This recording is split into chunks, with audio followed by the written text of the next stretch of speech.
الحمد لله نحمده ونستعينه ونستغفره ونؤمن به ونتوكل عليه ونعوذ بالله من شرور أنفسنا ومن سيئات أعمالنا من يهده الله فلا مضل له ومن يضلل فلا هادي له أشهد أن لا إله إلا الله وحده لا شريك له وأشهد أن سيدنا وحبيبنا محمدا عبده ورسوله صلى الله على سيدنا محمد وعلى آله وأصحابه أجمعين أما بعد فقد قال الله تعالى في محكم التنزيل والفرقان المجيد بعد أعوذ بالله من الشيطان الرجيم بسم الله الرحمن الرحيم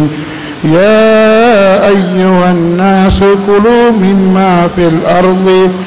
مما في الأرض حلالا طيبا ولا تتبعوا خطوات الشيطان إنه لكم عدو مبين صدق الله مولانا العظيم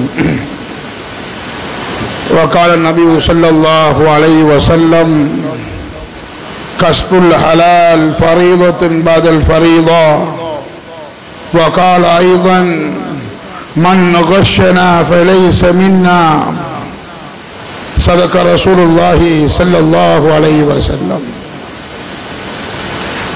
இவ்வையகத்தை படைத்து நிர்வாகம் செய்து கொண்டிருக்கும் ஏக இறைவனுக்கே அனைத்து புகழும் புகழ்ச்சியும் உண்டாகுவதாக.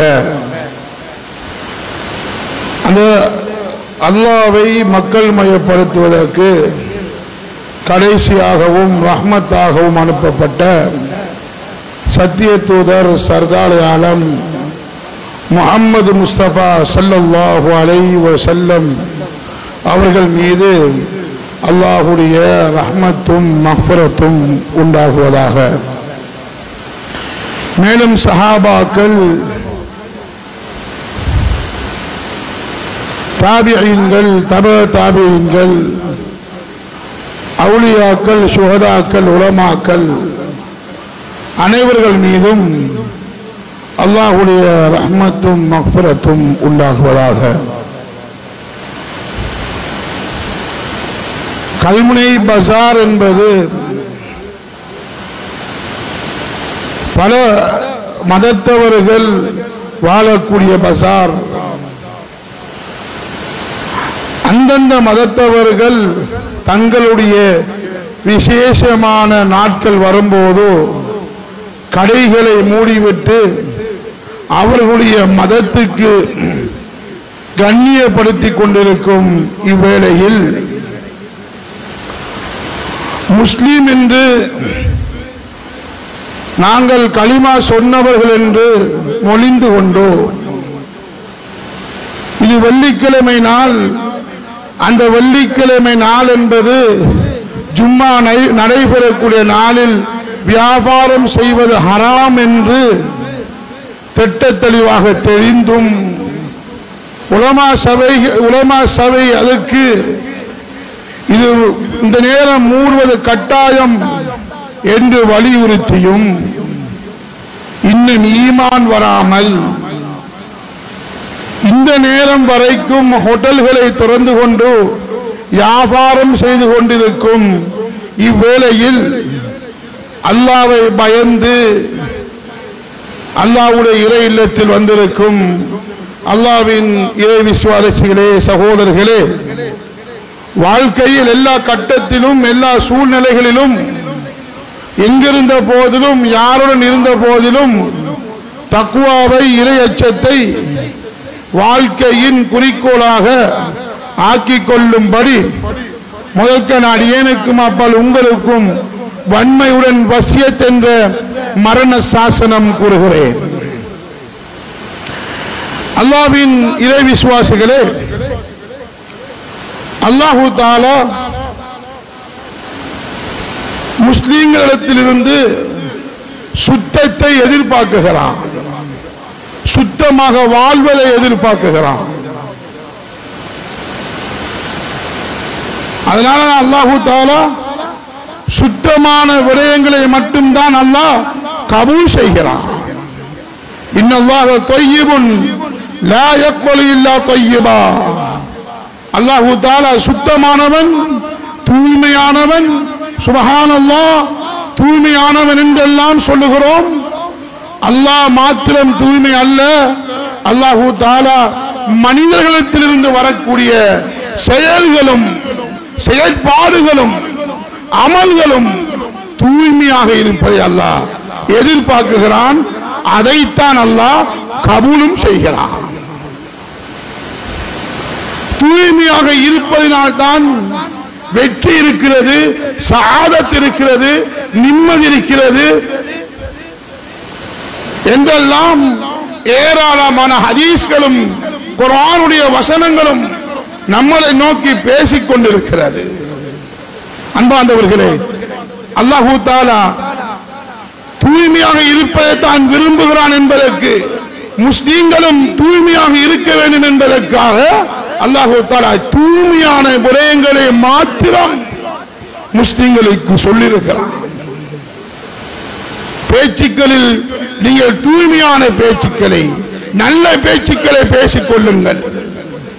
திருமணம் செய்யும் போதும் ஜினா என்ற பாவத்துக்குள், அந்த அசிங்கத்துக்குள் விழாமல் நிகா என்ற சுத்தமான விடயத்துக்குள் நீங்கள் திருமணம் முடித்துக் கொள்ளுங்கள். நீங்கள் வாகனம், அந்த வாகனத்தை நீங்கள் சுத்தமான சம்பாதியத்திலிருந்து, அதே போல வீடுகளும் அது விசாலமான வீடுகளாக இருந்தாலும் சுத்தமாக வைத்துக் கொள்வதும், சுத்தமான சம்பாத்தியத்தில் இருந்து அதனை கட்டுவதும் வாங்குவதையும் அல்லாஹ் விரும்புகிறான். அதே மாதிரிதான் அல்லாஹ் வெளிச்சுத்தம் மாத்திரம் அல்ல, மனிதர்களுடைய உள்ளம் சீராக வேண்டும் என்பதற்கு, உள்ளம் என்பதும் அசிங்கப்படலாம், அசுத்தமாக மாறலாம் என்பதற்காக வேண்டி அல்லாஹ் திக்ரை சுத்தப்படுத்துவதற்கு ஆக்கி வைத்திருக்கிறார். அன்பார்ந்தவர்களே, திக்ர் என்பது, ஸலவாத் என்பது, சுப்ஹானல்லாஹ் என்று சொல்வது ஒரு சாராருக்கு மாத்திரம் குறிப்பானது அல்ல. சிலர் சொல்லிக் கொண்டிருக்கிறார்கள், நாங்க மாத்திரம்தான் ஸலவாத் சொல்லுவது, நாங்க மாத்திரம்தான் திக்ர் சொல்லுவது, இவர்கள் எல்லாம் சொல்வதில் எல்லாம் சொல்லுகிறார்கள். அன்பார்ந்தவர்களே, அல்லாஹு தஆலா அலா பிதிக்ரில்லாஹ் தத்மஇன்னுல் குலூப், அல்லாஹு தஆலா உள்ளம் சுத்தமாகுவதற்கு அல்லாஹு தஆலா திக்ரை முஸ்லிம்களுக்கு அல்லாஹ் சுன்னத்தாக்கி வைத்திருக்கிறார். அதே போன்று அல்லாஹு தஆலா வெளிச்சுத்தம், உடம்பு சுத்தம் ஷரியத்தில் எடுத்து பாருங்கள். உலமாக்கள் இருக்கிறார்கள், படி கேட்டு பாருங்கள். என்னொரு விடயத்தையும் அல்லாஹ் செய்வதாக இருந்தாலும் சுத்தத்தை கொண்டே ஆரம்பம் செய்கிறான். ஒரு மனிதன் தொழ வேண்டுமா, 5 நேரம் தொழ வேண்டுமா, நீங்கள் சுத்தம் வுதுவை செய்துவிட்டு வாருங்கள். வுது என்பது தொழுகையுடைய ஷரத்துகள் அல்ல, ஆனால் அந்த தொழுகை கபூல் செய்யப்படணும் என்றால் சுத்தம் என்ற அந்த வுதுவை செய்ய வேண்டும். அதே போன்றுதான் ஜும்மாவுடைய நாளை அல்லாஹ் முஸ்லிம்களுக்கு பெருநாளாக ஆக்கி வைத்திருக்கிறான். அந்த ஜும்மாவுடைய நாளில் நீங்கள் குத்துபா கேட்பதற்கு வருகிறீர்களா, அந்த நேரத்தில் நீங்கள் குளித்துக் கொள்வது சில இமாம்கள் வாஜிபாக்கி வைத்திருக்கிறார்கள். ஆனால் ஃபிக்ஹு ஷாஃபிஈ அதை சுன்னத்தாக்கி வைத்திருக்கிறது. ஃபிக்ஹுகளில் தனி பாடம் இருக்கிறது. அல் அக்ஸாலுல் மஸ்னூனா, சுன்னத்தான குளிப்புக்கள், ஃபர்லான குளிப்பு அல்ல, சுன்னத்தான குளிப்புக்கள். பெருநாள் தொழ போகிறோமா, குளிப்பது சுன்னா. ஜும்மா தொழ போகிறோமா, குளிப்பது சுன்னா. நாம் ஹஜ்ஜுக்கு செல்ல போகிறோமா, அந்த ஹஜ்ஜுக்கு செல்லும் போது இஹ்ராம் கட்டுவதற்கு முன்னால் குளிப்பது சுன்னா. தவாஃப் ஆரம்பிப்பதற்கு முன்னால் குளிப்பது சுன்னா. இஸ்திஸ்கா மழை தேடி தொழ போகிறோமா, குளிப்பது சுன்னா. இப்படி எல்லாம் ஷரியத். சுத்தம் என்ற விடயத்தில் அன்பார்ந்தவர்களே, சகோதரர்களே, கடுமையான விடயங்களையும் இஸ்லாமிய ஷரியத் நமக்கு சுத்தமா கடமையாக்கியும் சுன்னத்தாக்கி வைத்திருக்கிறது. அன்பார்ந்தவர்களே, இவைகள் எல்லாம் சுத்தமாக இருக்கும் நிலைமையில் நாம் சாப்பிடக்கூடிய சாப்பாடு எவ்வாறு சுத்தமாக இருக்க வேண்டும், நாம் குடிக்கக்கூடிய குடிபானம் எப்படி சுத்தமாக இருக்க வேண்டும், நாம் அணியும் ஆடை எப்படி சுத்தமாக இருக்க வேண்டும். அன்பார்ந்தவர்களே, நாம் சாப்பிடும் சாப்பாடு சுத்தமாக நாம் சம்பாதித்து அந்த சுத்தமான அல்லாஹ் ஹலாலாக்கிய அந்த பொருட்களை சாப்பிடும் போதுதான் அந்த உடம்பிலிருந்து அல்லாஹ் எதிர்பார்த்த, அல்லாஹ் சந்தோஷம் ஆகக்கூடிய அந்த அமல்களை செய்ய முடியும் என்ற உண்மையை ஒவ்வொருவரும் உற்று நோக்கிக் கொள்ளுங்கள். பெரும் பெரும் சாலிஹீன்களிடத்தில் கேட்கப்படும், உங்களுடைய உள்ளங்கள் இவ்வாறு மிருதுவாக இருப்பதற்கு காரணம் என்ன, மென்மையாக இருப்பதற்கு காரணம் என்ன என்று கேட்கப்படும் நேரத்தில் அவர்கள் சொல்லக்கூடிய பதில் என்ன தெரியுமா? நாங்கள் ஹலாலான சாப்பாடை சாப்பிடுகிறோம், ஹலாலை உட்கொள்கிறோம், அதனால் தான் எங்களுடைய உள்ளம் மிருதுவாக சாஃப்டாக அல்லாஹ்வுக்கு விரும்பக்கூடிய அமல்களை செய்யக்கூடியதாக இருக்குது என்ற பதிலை சொல்லியிருக்கிறார்கள்.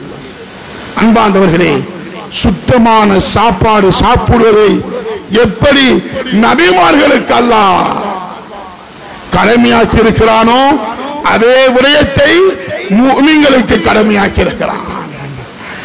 எப்படி முஃமின்களுக்கு அல்லாஹ்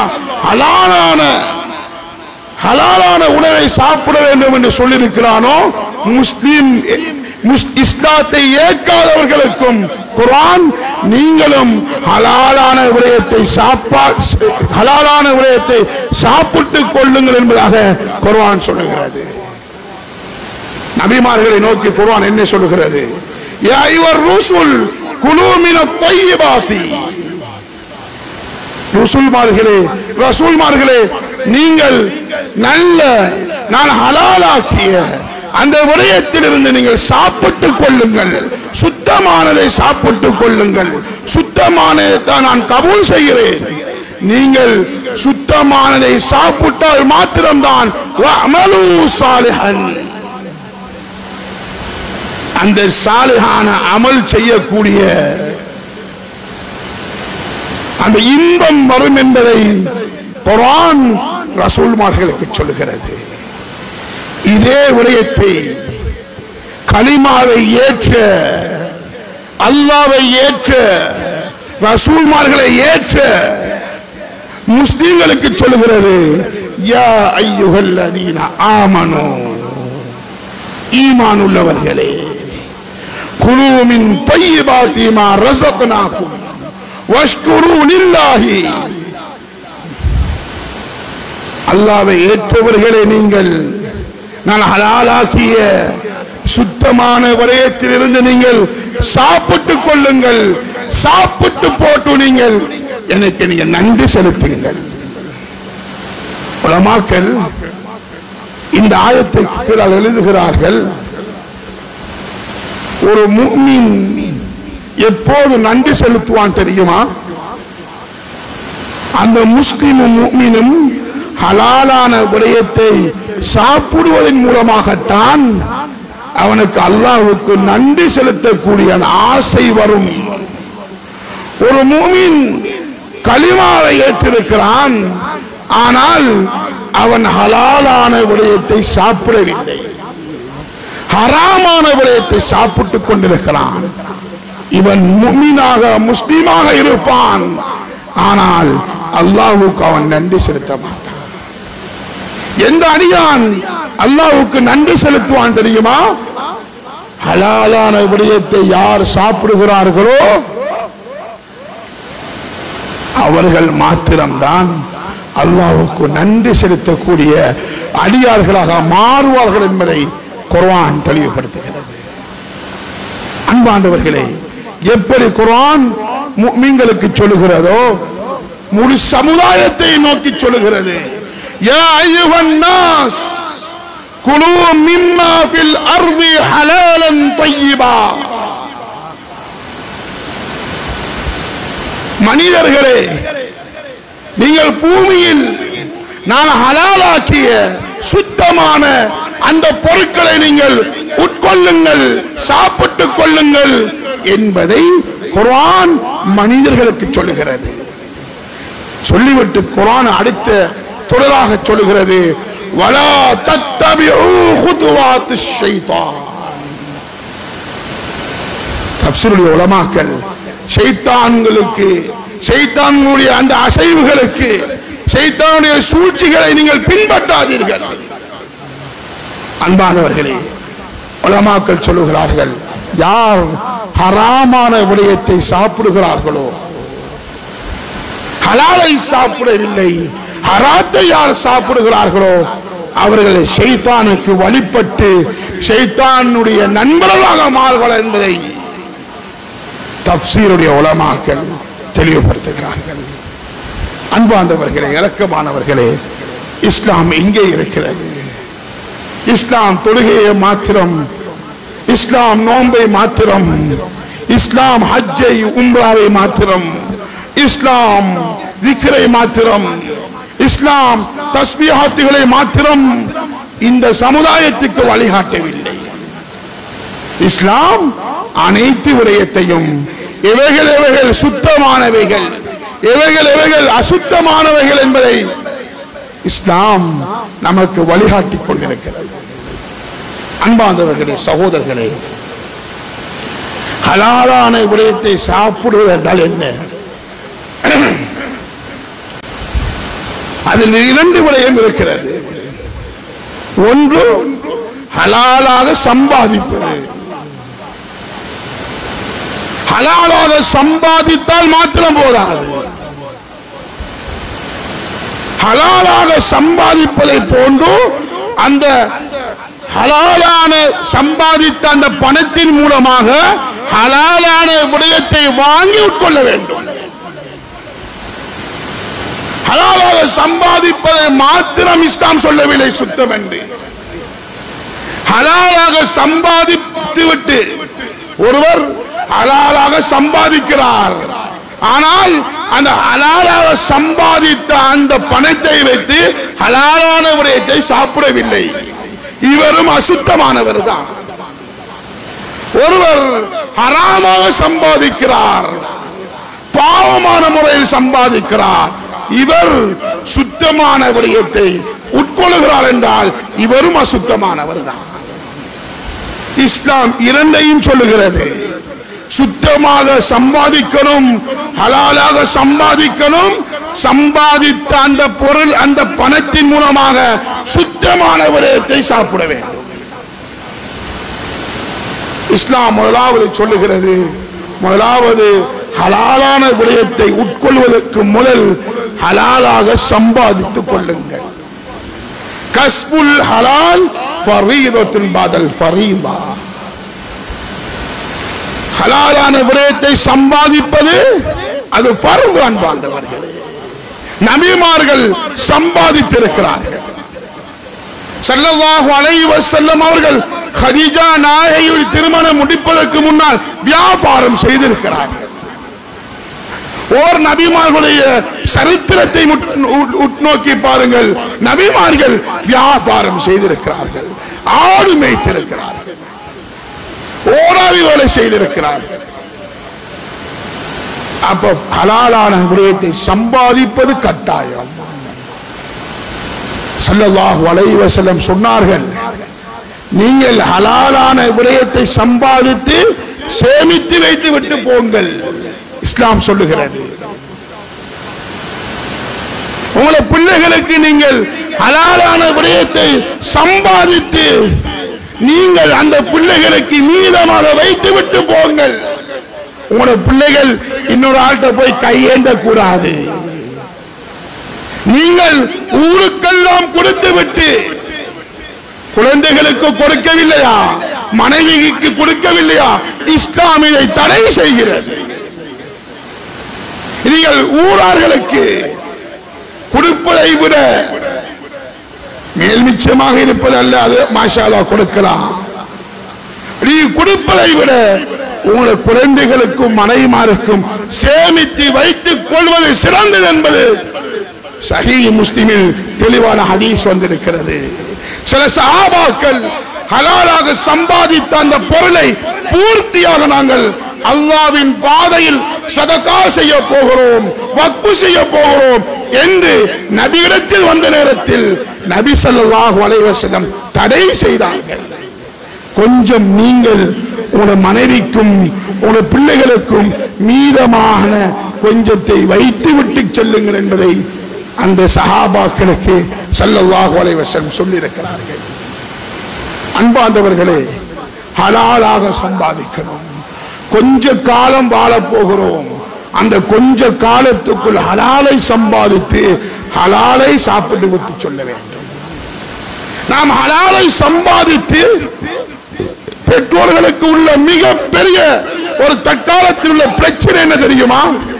எங்களுடைய பிள்ளைகள் சாலிஹான பிள்ளைகளாக வராமல் இருக்கிறது. எங்களுடைய பிள்ளைகள் எங்களுடைய பேச்சை கேட்காமல் இருக்கிறது. சில குழந்தைகளுடைய பெற்றோர்கள் வந்தார்கள், எங்களுடைய பிள்ளைகளுக்கு குர்ஆன் பாடம் வராமல் இருக்கிறது, மார்க்கம் விளங்க இயலாமல் இருக்கிறது. நாங்க சொன்னோம், உங்களை சம்பாத்தியத்தை கொஞ்சம் பாருங்கள் என்று. குர்ஆன் இவர்கள் மாத்திரமல்ல, வந்திருக்கக்கூடிய எல்லோரும் பாடமாக்கலாம். குர்ஆனை சொல்லுகிறது, பாடமாக்குவதற்கு நாங்கள் இலேசாக்கி வைத்திருக்கிறோம். காரணம், என்ற குழந்தை ஏன் அந்த இந்த சிறார்களுக்கு குர்ஆனை பாடமாக்க முடியும் என்றால் ஏன்? நேற்றும் கூட மதரசாவில் இருந்து ஒரு குழந்தை ஹாஃபிலாக 30 ஜுஸ் குர்ஆனையும் முடித்திருக்கிறார். மாஷா அல்லாஹ். நோம்புக்கு முன்னால் நம்ம மதரசாவில் செலவழித்தவர்கள் இருக்கிறீர்கள். கஷ்டப்பட்டு இந்த காலத்தில் சம்பாதிப்பது மிக கஷ்டம். அதை சம்பாதித்து இந்த மதரசாக்களுக்கு கொடுத்த நீங்கள் அந்த மதரசாவுடைய பிரதிபலனை இன்ஷா அல்லாஹ் இந்த நோம்புக்கு முன்னால் கண்டுகொள்வீர்கள். இந்த மஸ்ஜிதில் நடக்கும் எத்தனை ஆவில்களை உருவாக்கி இருக்கிறோம், எத்தனை ஆலிம்களை உருவாக்கி இருக்கிறோம் என்ற விடயம் நோம்புக்கு முன்னால் வழங்கிக் கொள்வீர்கள். நன்மை இருக்கிறது. அன்பார்ந்தவர்களே, தற்காலத்தில் உள்ள மிகவும் சம்பாதிக்கக்கூடிய விடயம் அதிகமானவர்கள் பணத்துக்கு ஆசைப்பட்டு வட்டிக்கு சென்று கொண்டிருக்கிறோம். வட்டி என்பது நாம் நினைக்கிறோம், வட்டி என்றா ஒரு பேங்குக்கு போய் நான் ஒரு அடமானத்தை வச்சுட்டு அது மேல் மிச்சமாக கேட்கிறாரு, அதை கொடுத்து விட்டு வாரது மாத்திரம் வட்டி அல்ல. ஒரு ஆள் கடனுக்கு காசு கேட்கிறாரு, நான் சொல்றேன் நான் 1 லட்சம் தாரேன், நீங்க திருப்பி தரும்போது எனக்கு 1,10,000 ரூபாய் தாரணும் என்று சொல்வது மாத்திரம் வட்டி அல்ல. அன்பானவர்களே, முதலாவது வட்டியுடைய தண்டனையை கொஞ்சம் உற்று நோக்குங்கள். குர்ஆனும் ஹதீஸும் சுருக்கமாக சொல்லுகிறேன், வட்டி கொடுப்பது, எடுப்பது, சாட்சியாக இருப்பது, உதவி செய்வது எல்லோருக்கும் ஒரே தண்டனை. அல்லாஹ்வுடன் போர் செய்வதற்கு தயாராகுங்கள். அன்பார்ந்தவர்களே, சிலர்கள் வியாபாரம் செய்கிறார்கள். எப்படி தெரியுமா? ஒரு ஆள் போய் நான் 1 கோடி ரூபாய் சல்லியை தாரேன், எனக்கு மாசம் மாசம் ஒரு 10 லட்சம் ரூபாய் லாபம் தாங்க என்று கேட்கிறது வட்டி. அன்பார்ந்தவர்களே, 1 லட்சம் ரூபாய்க்கு எனக்கு 5000 ரூபாய் வீதம் எனக்கு நீங்கள் தாங்கள் என்று ஒருவரிடத்தில் சென்று கேட்பது வட்டி. இந்த வட்டியை சரியா அதிகமானவர்களுக்கு. சிலர்கள் ஆன்லைன் பிசினஸ் செய்கிறோம். எத்தனை பேர் ஆன்லைன் மூலமாக ஏமாற்றப்பட்டுக் கொண்டிருக்கிறார்கள். 5 தினங்களுக்கு முன்னால் ஆன்லைன் மூலமாக வியாபாரம் செய்து லொஸ்டாயின ஒரு சிறுவன் ஒரு வாலிபன் தற்கொலை செய்தான் என்ற காட்சியை கண்டோம். ஒரு 4-5 வருடத்துக்கு முன்னால் இந்த கல்முனையில் தான் ஒரு பிரைவேட் கம்பெனி திறந்து நாங்கள் அதிகமாக லாபம் தருகிறோம் என்று சொல்லி அந்த இலாபத்துக்காக வேண்டி சென்று கோடிக்கணக்கில் பணத்தை இட்டுவிட்டு ஓடி சென்று அதிகமானவர்கள் கஷ்டப்பட்டு உழைத்த பணம் போய்விட்டது. 5 கோடி போய்விட்டது, 4 கோடி போய்விட்டது என்று இன்று வரைக்கும் கை செய்தப்பட்டுக் கொண்டிருக்கிறார்கள். ஏனென்றால் அதிகமான இலாபத்தை எதிர்பார்த்தது, அதிகமான இலாபத்தை எதிர்பார்த்தது. அதிகமான வாலிபர்கள் இதில் பாதிக்கப்பட்டுக் கொண்டிருக்கிறார்கள். குறை கூறுவது அல்ல நோக்கம். இந்த செய்தியை எங்கே போய் சொல்வது? ஆன்லைனில் வருகிறது, டிடி என்றும் ஃபோரெக்ஸ் என்றும் ரேடிங் என்றும். அன்பான சகோதரர்களே, பெரியவர்களே, அதை செய்து நாங்கள் 1 லட்சத்துக்கு இவ்வளவு லாபம் தருகிறோம், 2 மாசத்துக்குள் அல்லது 14 நாளைக்குள் உங்களுடைய முதல் கேபிட்டல் உன கையில் வந்துவிடும், போடுங்கள் போடுங்கள் என்று 5000 ரூபாய் போட்டவர் போட்டு 2 கிழமையால அவர் 5000 ரூபாய் வந்துட்டு இப்ப சொல்றாரு, நான் 5000 ரூபாய் போட்டேன், 2 கிழமையால எனக்கு 5000 ரூபாய் வந்துட்டு என்று சந்தோஷப்பட்டு அடுத்த கிழமை 5 லட்சம் ரூபாய் கொண்டு போறாரு. 5 லட்சம் ரூபாய்க்கு 2 லட்சம் லாபம் வந்துட்டு அடுத்த கிழமை 25 லட்சம் ரூபாய் கொண்டு போறாரு. கொஞ்ச நேரம் ஆள காணல, கை செய்தப்படுறாரு. சும்மா ஒரு உதாரணம் சொல்லுகிறேன். ஆன்லைனின் மூலமாக டிடி என்றும் பிஏ என்றும் ஃபோரெக்ஸ் என்றும் இனம் தெரியாதவர்கள், நம்ம இஸ்லாமிய ஷரியத் ஃபிக்ஹ் ஷாஃபி சொல்லுகிறது, வியாபாரம் கொடுக்கல் வாங்கல் செய்யும் போது அந்த பொருளை பார்ப்பது கட்டாயம் என்று சொல்லுகிறது. வாயும் வாங்குவவரும் விற்பவரும் ஈஷாப் கபூல், நான் விட்டு விட்டேன் வாங்கி விட்டேன் என்று சொல்வது கடமை என்று சொல்லுகிறது. யார் என்றும் தெரியா, பேஸ்புக்லையும் டிக்டாக்லையும் நல்ல டையையும் கட்டிட்டு ஃபேமஸான ஒரு ஆளை போட்டா எல்லாரும் தூக்கி காசை போடுறோம், மத கை செய்தப்படுறோம், மத ஆளுங்கத்தில் ஓடி வரோம். நாங்கள் தான் சொல்லிட்டோம், வட்டி எந்த ரூபத்தில் வந்தாலும் வட்டி அளித்தே தீரும். ஸல்லல்லாஹு அலைஹி வஸல்லம் சொன்னார்கள், ஒரு காலம் ஒன்று வரும், அந்த காலத்தில் மக்களுக்கு பெரிசாக விளங்கா இது ஹலால் இது ஹராம் என்று தெரியா, எல்லாத்தையும் எடுத்து சாப்பிடுவாங்க. நம்ம கொஞ்சம் பேர் மயங்குற, ஏன் இதெல்லாம் சொல்லணும்டா, இதுல கொண்டு பாதி படையக்கூடாது. முதலாவது இது வட்டி. 1 லட்சம் போடுங்க, நாங்க 10,000 ரூபாய் லாபம் தாரு என்று சொல்றது வட்டி. இந்த வட்டி ஒரு காலமும் ஜெயிக்காது, அழிந்து விடும். அல்லாஹ் அழித்து விடுவான். குர்ஆன் வாக்களிக்கிறது. கொஞ்சம் பேர் வார நம்ம ஆக்கள் மயங்குற விதத்தை சொல்றேன். கையில நல்ல ஒரு ஐபோனையும் கண்டுட்டு நல்ல ஒரு போல்மேன் உடுப்பையும் போட்டுக்கிட்டு நல்ல ஒரு டிமாண்டா இருக்கிற ஹைஃபையான செருப்பையும் ஷூவையும் போட்டுட்டு வந்தா மயங்குறோம். பாபா அவன் ஐபோன் வச்சிருக்கான் பாத்தீங்களா, அவன் போட்டுக்கிற ஷர்ட்ல எவ்வளவு தெரியுமா, அவன் இவன் ஏமாத்த மாட்டான் என்று போட்டு அழிந்தவர்கள் இருக்கிறார்கள். ஆதாரத்துடன் பேசிக்கொண்டு ஆகிய அன்பார்ந்த சகோதரர்களே, பெரியவர்களே, ஜாகிலியா காலத்தில் இருந்த அவ்வளவு கெடுதியான, அது பையுல் முலாமஸாவாக இருக்கலாம், முனாமதாக இருக்கலாம், தொட்டி வியாபாரம் செய்யற, இருட்டுக்குள்ள வியாபாரம் செய்யற, இப்படி அநியாயமான அனைத்து வியாபாரத்தையும் இஸ்லாம் தடை செய்திருக்கிறது. ஏன்? அதில் அநியாயம் இருக்குகிறது என்பதற்காக. அதனால கொஞ்சம் உழைச்சாலும் சந்தோஷமாக இருப்போம் என்ற நிலைமைக்குள் வாருங்கள். நம்மள பிள்ளைகளுக்கு ஹலாலான சம்பாத்தியத்தை கொண்டு ஒரு லுக்குமா ஒரு புடி கொடுப்பது, பிரியாணி சோறை கொடுப்பதை விட சிறந்தது.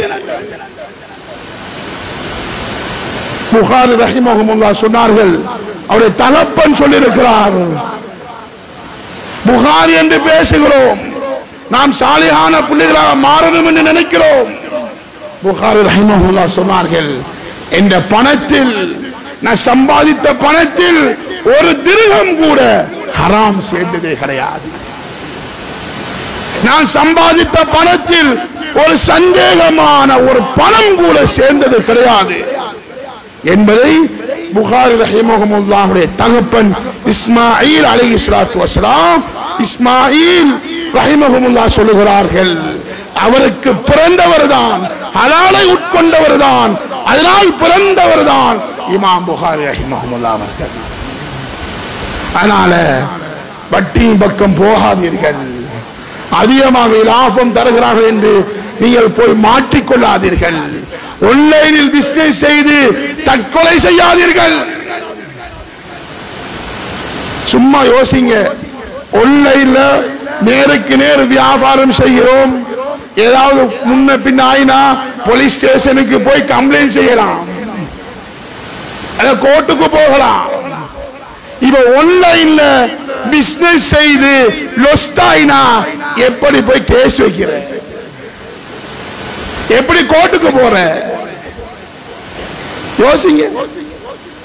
அதெல்லாம் ஃபேக்.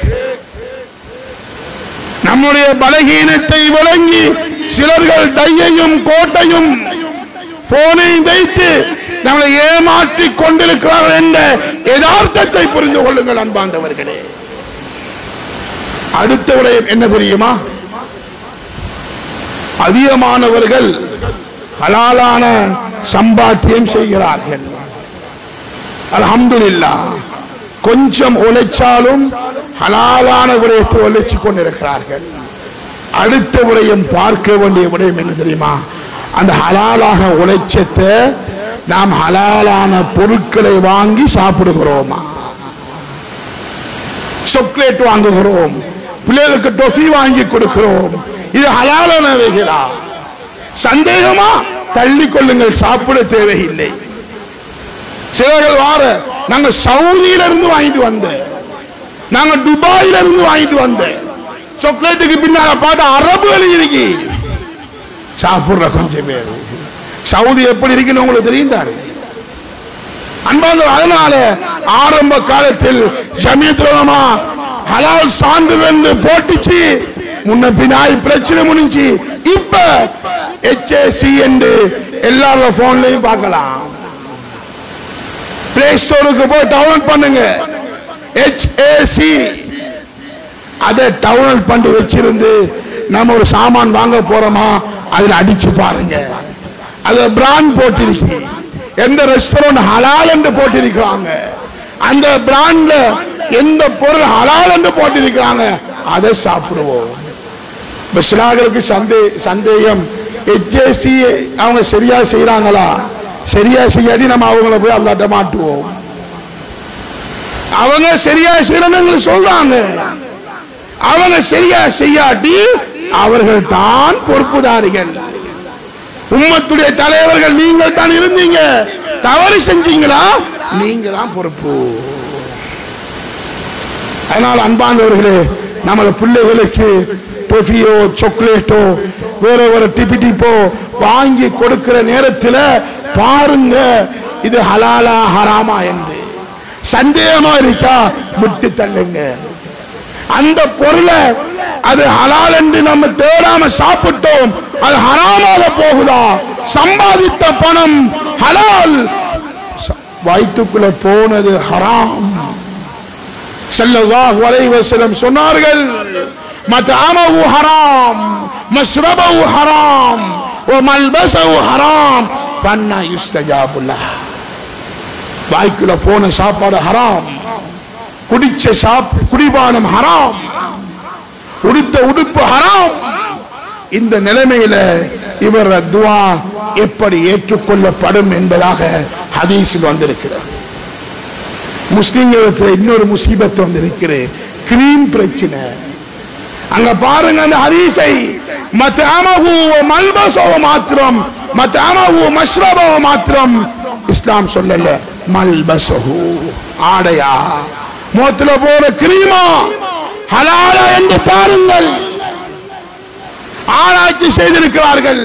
அல்லாஹ் தடை செய்த அந்த மிருகத்திலிருந்து அந்த கிரீம் உருவாக்கப்பட்டமையினால், அந்த கிரீமை மனிதர்கள் போடுவதனால் அந்த மிருகத்தில் இருக்கும் தன்மை அந்த மனிதர்களுக்கு வரும் என்ற ஆராய்ச்சி முடிவு வந்திருக்கிறது. அன்பார்ந்த சகோதரர்களே, பெரியவர்களே, சிலர் முஸ்லிம்கள் பேர் முஸ்லிம் தான், யூடியூபில் ஃபேமஸ் ஆகணும், டிக்டாக்கில் ஃபேமஸ் ஆகணும், பேஸ்புக்கில் ஃபேமஸ் ஆகணும் என்று வைத்து அல்லாஹ் தடை செய்த அந்த பொருளை மனைவியோட கூட்டிக்கிட்டு போய் அந்த ரெஸ்டாரண்ட் இருந்து திண்டு காட்ட. ஒரு ஆள் தவளையை திண்டு காட்டாரு, முதலையை திண்டு காட்டாரு. ஒரு சைனாக்கு போய் தன் மனைவியை கூட்டிட்டு போய் புழுவ திண்டு காட்டாரு, பூரான திண்டு காட்டாரு. அவரு ஃபேமஸ் ஆகிறதுக்கு. இப்ப நம்மள கொஞ்சம் பேருக்கு அவன் ஃபேமஸ் அவன் போய் தின்னுட்டான் பாத்தீங்களா? நம்மளும் போகணும், நம்மளும் திங்கணும். அவரு போய் அந்த ஹராமான விஷயத்தை திண்டு வீடியோ போடுற. ஒரு ஆள் தவளையை திண்டு காட்டாரு. இஸ்லாம் தடை செஞ்சுச்சு, தவளையை கொல்லாதீங்க, தவளையில சத்தம், அது தஸ்பீஹ். அதை ஒருத்தன் வெட்டி சாப்பிடுறான்.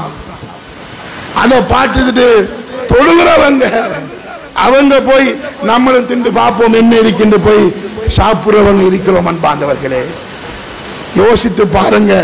ஹவ்வா அலைஹிஸ்ஸலாத்து வஸலாம் அல்லாஹ் இந்த உம்மத்துக்கு மனிதர்களுக்கு படித்து கொடுப்பதற்காகத்தான் அந்த சம்பவத்தை அல்லாஹ் உருவாக்கினான்.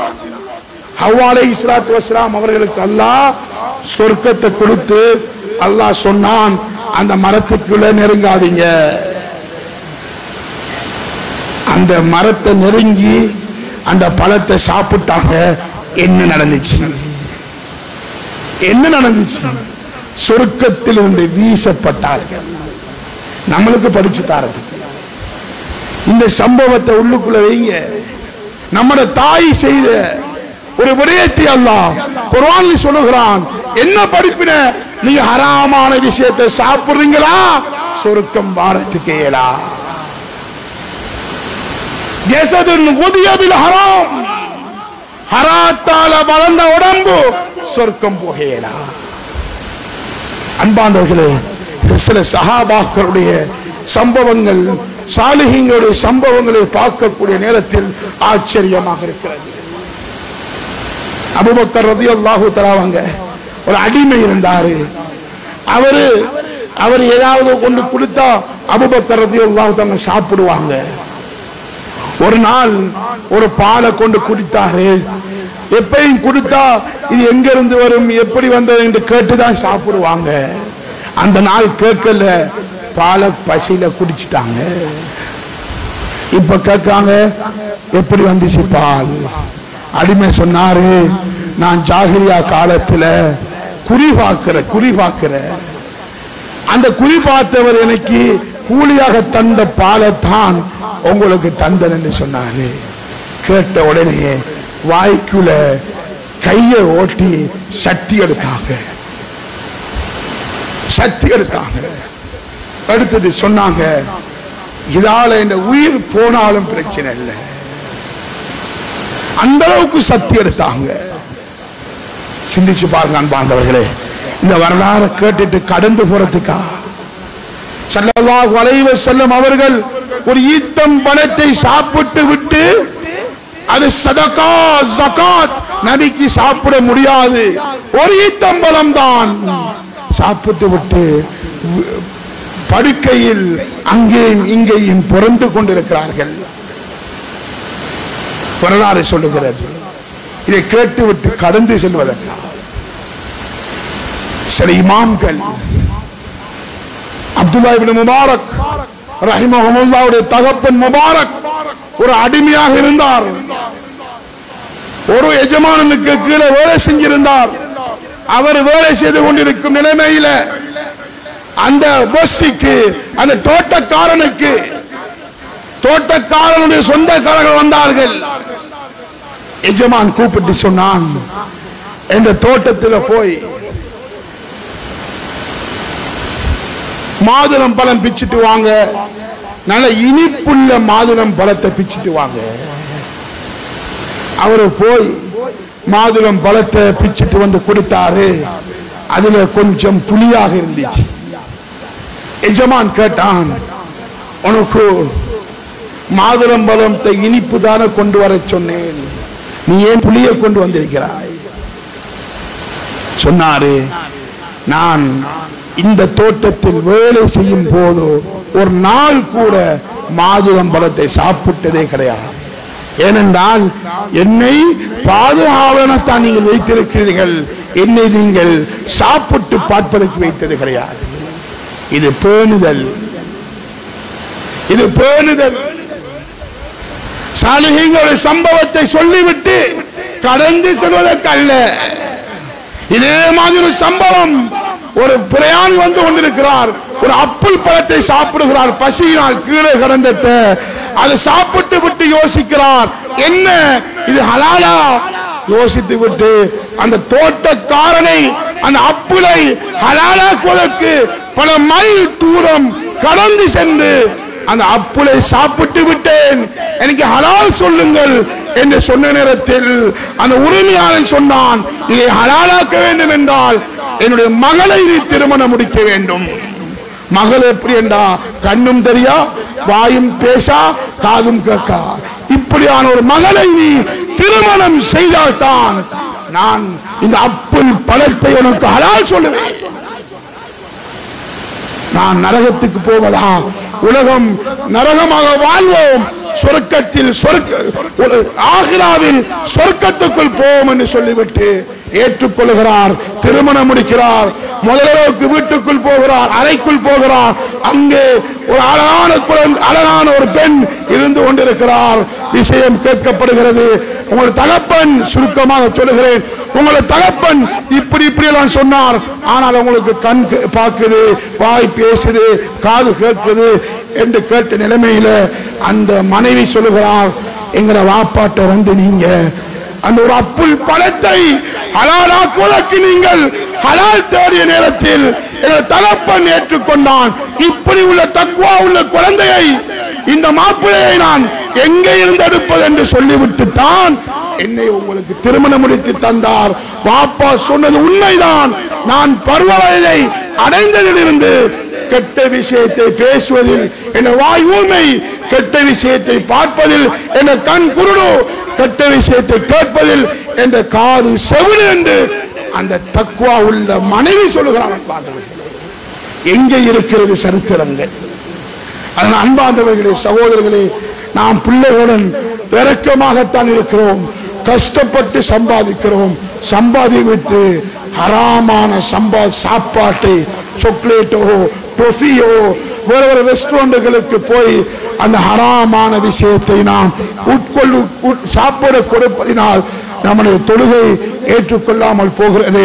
நம்முடைய குழந்தைகள் சாலையான குழந்தைகள் இல்லாமல் கெட்ட குழந்தைகளாக மாறுவதற்கு அந்த சாப்பாடும் ஒரு காரணம் என்பதை மனதுக்குள் வைத்துக் கொண்டு இந்த ஜும்மா இந்த நிமிடத்தில் இருந்து அன்பாண்டவர்களே உறுதியெடுப்போம்.